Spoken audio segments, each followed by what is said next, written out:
No, we sing it all the time. You said we're going to preach, we're going to come out here, we're going to help out Prince of Peace today. I'm not going because I'm tired. Everything that you put up, the enemy tries to come against it. Now I got to put a little stop right there. Don't y'all go back last night and say, if you weren't that pastor said that you were the enemy because you said that you weren't the enemy. You sure did. That's not what I'm saying. He is at the same time orchestrating, he meaning God, he's orchestrating his divine response. All right. At times it may seem as though we're just marking time. Any military folk in here, just marking time against the enemies of the church. But there is no earthly match for God's watchful eye. Oh yeah, please understand, people, God, that God does not just watch our enemies. Oh, he watches you, he watches me, he watches each and every one of us because his look casts his light on us. His look reflects his love on us. His look affirms his help, and his look should inspire our trust. My daddy, who was long left this life, this physical life, he could look at you, and it was a certain way that he looked at us. We knew we better straighten up. Oh, y'all had no daddies and mamas like that. Maybe it was your mama, but some kind of way they looked at you, and you knew not to do what you were thinking about you were getting ready to do. Some of us said, I might have been thinking it, I was thinking it, but I ain't gonna do it.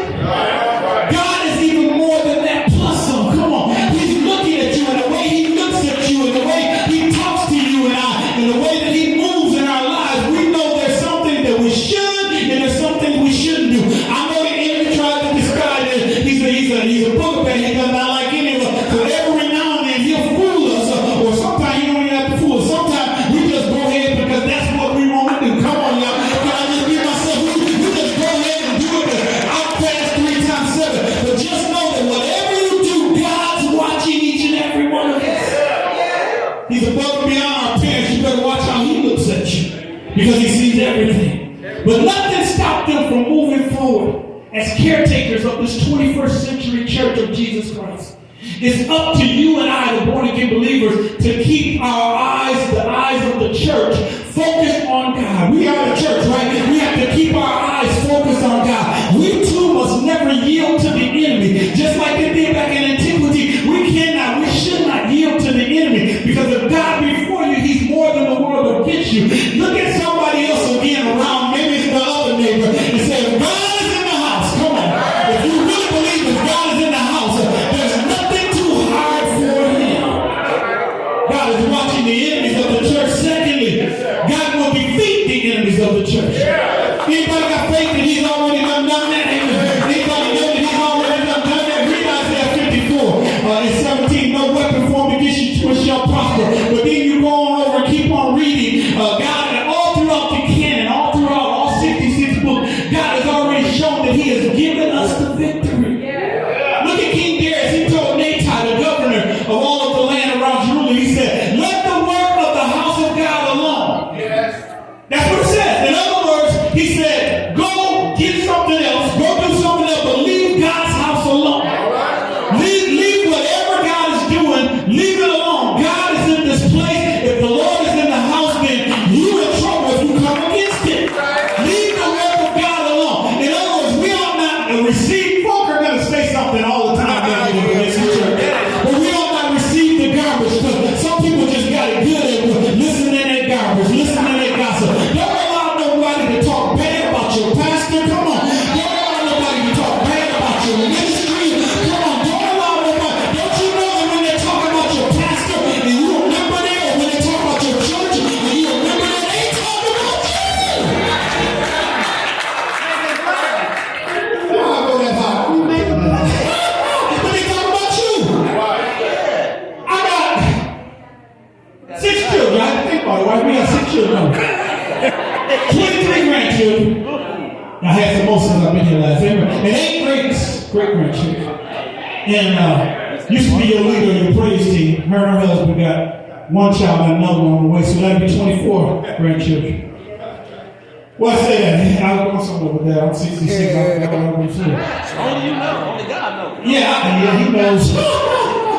But I have all those children. But when you think about what God is doing in our lives, and even though I have all those children, I love them all. I love my wife. I love my grandchildren, my great-grandchildren. But they can't do me like God can do me. All right. Even though we have work that we're doing in our home and they're doing work in their various homes, when we come together, we still represent the Hoskins and the Reynolds. Are y'all hearing me? Right. My mama's maiden name is so we're representing the Hoskins and the Reynolds. Just, I don't allow folk to talk about them in my presence. They might do it when I'm not around. Come on. I ain't all big and bad and all that stuff, but you're not going to talk about my mama. They had this thing growing up and y'all remember playing the dozen. Oh, you can talk about this one. You can talk about, don't say nothing about my mama. Come on, y'all. Where my mama at? That raise your hand, mama. That's my mama. Don't say nothing about my mama. Now put them up. I'll fight you with one hand behind my back for my mama. Don't let folk throw garbage on me. Well, not let folks speak bad things about our brothers and sisters. We ought to be apologetic ambassadors for Jesus Christ. What's that mean? We apologize? No. That Greek word apologetic means that we defend the gospel. And it's not even that the gospel needs defended, but we are supposed to defend the gospel.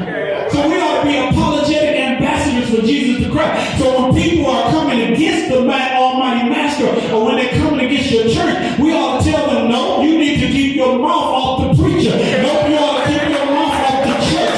Because what God has for me is for me, and upon this rock I build my church, that's Jesus, and the gates of hell shall not prevail against it.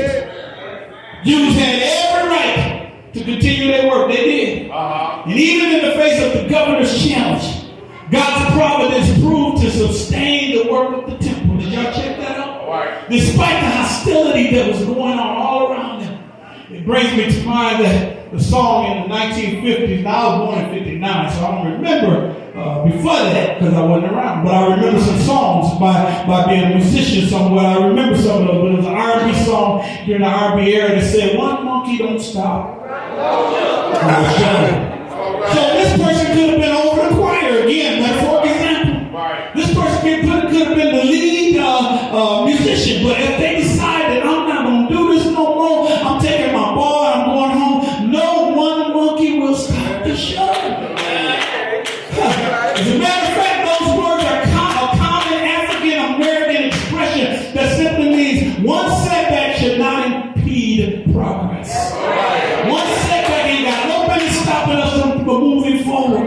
So when God has our enemies in his sight line, you know, any hunters up in here, you got a sight line. When you have your prey in your sight line, they in trouble. You can go ahead and take them out. When God has his enemies in his sight line, nothing can impede our forward progress because God uses every opportunity. That's why I tell folk at Macedonia, we ought to take every opportunity to give God praise and adoration because he's done so much for us, so much to us and through us. No matter what we do towards him, we can't do enough. God uses every opportunity to slow down the assault of the enemy. He restrains the wrath of man. Why? So that he can move ahead with his plan. And we don't have to, people of God, we don't have to concern ourselves when any of the attacks from the left and from the right